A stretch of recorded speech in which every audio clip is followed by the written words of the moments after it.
भोंदूबाबा अशोक खरात प्रकरणामुळे महाराष्ट्रात संतापाची लाट उसळली आहे। अशोक खरातनं भोंदूगिरीच्या नावाखाली महिलांचं लैंगिक शोषण केलं असून याला अनेक उच्च शिक्षित महिलाही बळी पडल्यात। महाराष्ट्रात अंधश्रद्धेच्या नावाखाली नागरिकांची मोठ्या प्रमाणात फसवणूक होतीये। भोंदूगिरीचे प्रकार वारंवार घडत असल्यानं नागरिकांनी सतर्क राहणं आवश्यक आहे।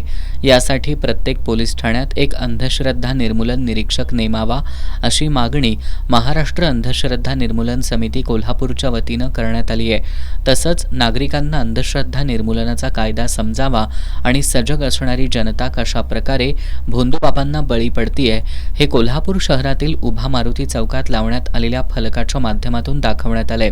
या फलकानं कोल्हापूर शहरातील अनेकांचं लक्ष वेधून घेतलंय। नागरिकांमध्ये अंधश्रद्धेबाबत जनजागृती व्हावी या उद्देशानं फलक लावण्यात आल्याचं अन्निसाच्या वतीनं सांगण्यात आलंय।